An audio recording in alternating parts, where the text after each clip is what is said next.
میری دعا ہے کہ آپ کا پورا گھر اس رحمت اور برکت کے مہینے سے مستفید ہوں۔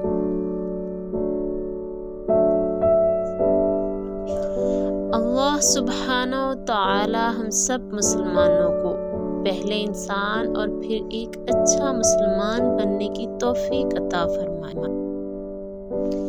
معلوم نہیں گناہ کتنے ہیں، لیکن اے رب اس رمضان کے صدقے بخش دے۔ رمضان وہ خوبصورت مہینہ ہے جس میں قرآن پاک نازل کیا گیا، اسی لیے اللہ تعالیٰ نے اس مہینے کو گناہوں سے آزادی اور بابرکت بنا دیا۔ یہ افطاری آپ کو اللہ کی سعادت اور برکت کی طرف گامزن کرے۔ میرے تمام مسلمان بہن بھائیوں کو افطار مبارک ہو۔